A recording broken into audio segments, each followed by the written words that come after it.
ఇప్పుడే జీ5 app download చేయండి. చూడండి మీ ఫేవరెట్ టీవీ షోస్ ఎప్పుడైనా ఎక్కడైనా. ఉత్తరానికి 1 ఎకరం ఉండాది, దక్షిణానికి 1 ఎకరం ఉండాది, పడమటికి 2 ఎకరాలు ఉండదని కాదురా. కనీసం ఒక 5 ఎకరాలుంటే చెప్పు, ఇప్పుడే వచ్చి చూస్తాను. ఏమండి, మంచినీళ్ళు తీసుకోండి.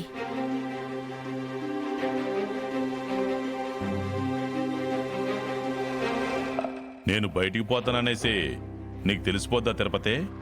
మంచినీళ్ళు తీసుకొచ్చుండవు.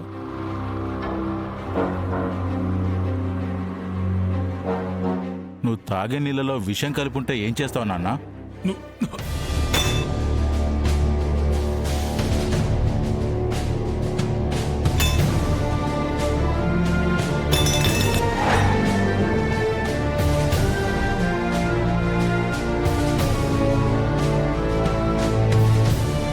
రేయ్, అమ్మ కొడుకు ఇద్దరు నన్ను చంపుతారయ్యింది. వాడొక మాట అంటేనే మీ గుండెల్లో దడ పుట్టింది. మరి మీ పెద్ద కొడుకు చేసే పాడు పనుల గురించి జనాలు నానా రకాలుగా మాట్లాడుకుంటుంటే కన్న తండ్రివి మీ గుండె ఆగిపోవాలి కదా. ఆగదమ్మా, గుండె కాదు కదా, వీళ్ళు చేసే దుర్మార్గపు పనులు కూడా ఆగవు, అలా సాగుతూనే ఉంటాయి. వాడు ఉన్నతమైన ఉద్యోగం చేస్తున్నాడు.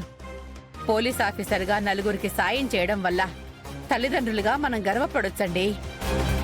1వ తారీఖు వచ్చే జీతం కోసం కాకుండా మిగతా రోజుల్లో అడ్డదిడ్డంగా సంపాదించాలన్న ధ్యాసలో పడిపోతే వాడు మన కొడుకని చెప్పుకోవడానికి కూడా మనకు సిగ్గేస్తుందండి.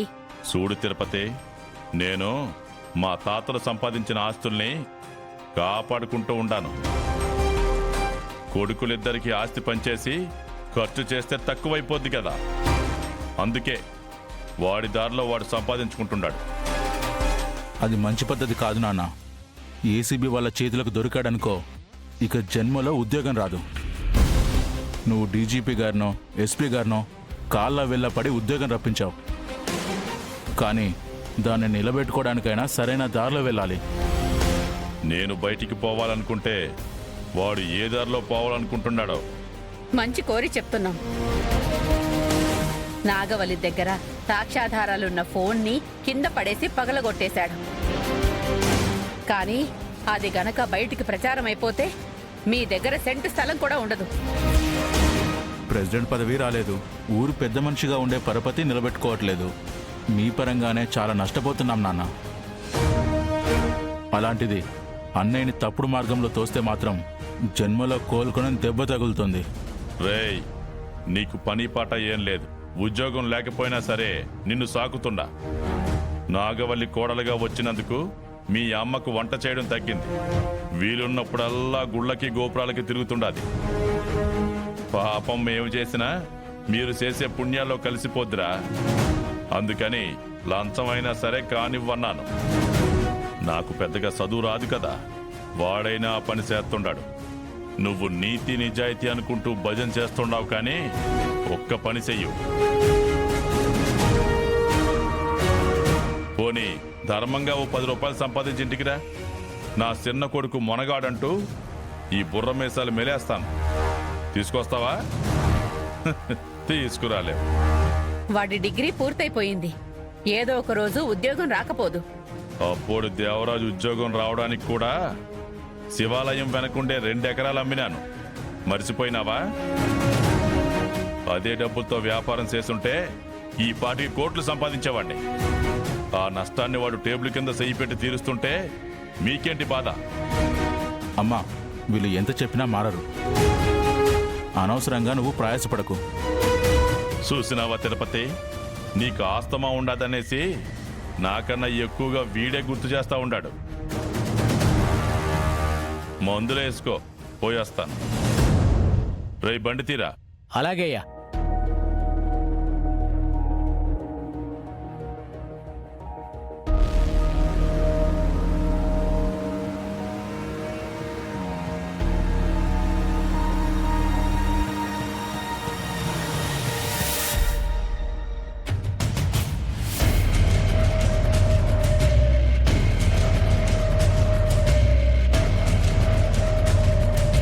అదేంటి బావా, ఆఫీస్కి తీసుకువెళ్లకుండా ఇక్కడికి తీసుకొచ్చావు?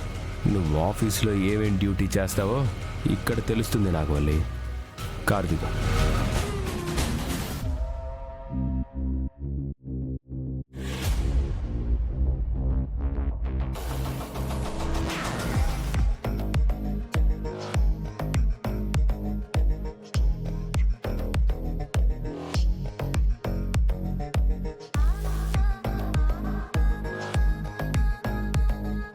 ఏంటి బావా, ఎవరున్నారిక్కడ? ఇక్కడేం తెలుస్తుంది? నువ్వేదో ఫైల్ గురించి 2 రోజులుగా తెగ కంగారు పడిపోతున్నావు కదా, ఆ ఫైల్ వస్తుంది, వెయిట్ చేయి. ఫైలా? ఫైల్ ఏంటి? నాకేం అర్థం కావడం లేదు బావా. నేనంత ఈజీగా ఎవ్వరికీ అర్థం కాను. అలాంటిది నాతోనే పెట్టుకున్నారు కదా. ఇంకా రావట్లేదేంటి?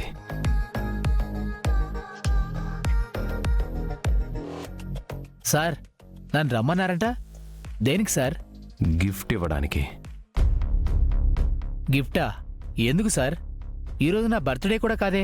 నీ బర్త్డే కాకపోతే పెళ్లి వీడియోలు షూట్ చేయి, లేదంటే సెల్ఫీ వీడియోలు రికార్డ్ చేసుకో, డబ్బులు వస్తాయి. కానీ నేను డబ్బులు తీసుకునే వీడియో రికార్డ్ చేస్తే ఏమొస్తుందిరా నీకు? సార్, నేనేం రికార్డ్ చేయలేదు సార్. తప్పు చేసిందే కాక అబద్ధాలు కూడా చెప్తావరా? బావా బావా బావా బావా కొట్టకండి సార్. అబ్బా! బావా, ఎందుకు కొడుతున్నావు బావా అతన్ని? సార్, నేను డబ్బులు తీసుకుంటే రికార్డ్ చేశాడు వీడు. అసలు నీ ఫోన్కి వీడియో ఎలా పంపించాడు? నీ ఫోన్ వాడు తీసుకున్నాడా? సార్, నేనేం ఫోన్ తీసుకోలేదు సార్. మెసేజ్ పెట్టానంతే. నా భార్యకి మెసేజ్ చేస్తావరా? సార్, అబ్బా! కొట్టకండి సార్. సార్, అబ్బా! బావా, వదిలే బావా. సార్, అబ్బా! సార్, బావా, చంపి పడేస్తా. సార్, నేను వీడియో మాత్రమే పెట్టాను. అయినా నీ నెంబర్ వీడికి ఎలా ఇచ్చావు నాగవల్లి? నువ్వు ఆఫీస్కి వెళ్ళి చేస్తున్న పని ఇదేనా? తప్పుగా మాట్లాడొద్దు బావా. నువ్వు లంచం తీసుకోవడాన్ని అతను రికార్డ్ చేసి ఆ వీడియో నాకే పంపించాడు. నువ్వు చేస్తుంది తప్పు. కోర్టుకి వెళ్తే దానికి తగిన శిక్ష కూడా పడుతుంది. కానీ అతను ఆ పని చేయకుండా నీ భర్త ఇలాంటి పని చేస్తున్నాడని ఆ వీడియోని నాకు పంపించాడు. అదే ఏ యాంటీ కరప్షన్ వాళ్లకు అప్పచెప్తే నిన్ను ఇలా కొట్టకపోయినా అవినీతి పోలీస్ ఆఫీసర్గా ముద్ర వేసి నిన్ను సస్పెండ్ చేసి జైల్లో పెడతారు. నోర్మయ్, నా వీడియో రికార్డ్ చేసి నన్నే దబాయిస్తావా? అయినా వీడిని కొడుతుంటే నువ్వు ఫీల్ అవుతున్నావేంటి? అలా ఎందుకు మాట్లాడుతున్నారు సార్? మేడం గారు నాకు అక్కలాంటి వారు. అక్క తొక్క, ఇంకొకసారి ఇలాంటి పిచ్చి వేషాలేస్తే తోలు తీస్తా. వెళ్ళిక్కడి నుంచి.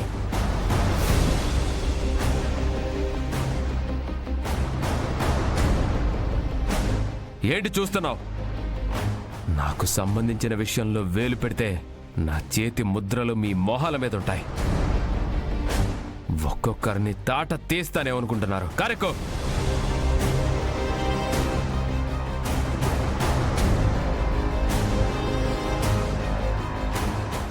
జీ5 యాప్ డౌన్లోడ్ చేసి అన్ని ఎపిసోడ్స్ పూర్తి ఉచితంగా చూడండి.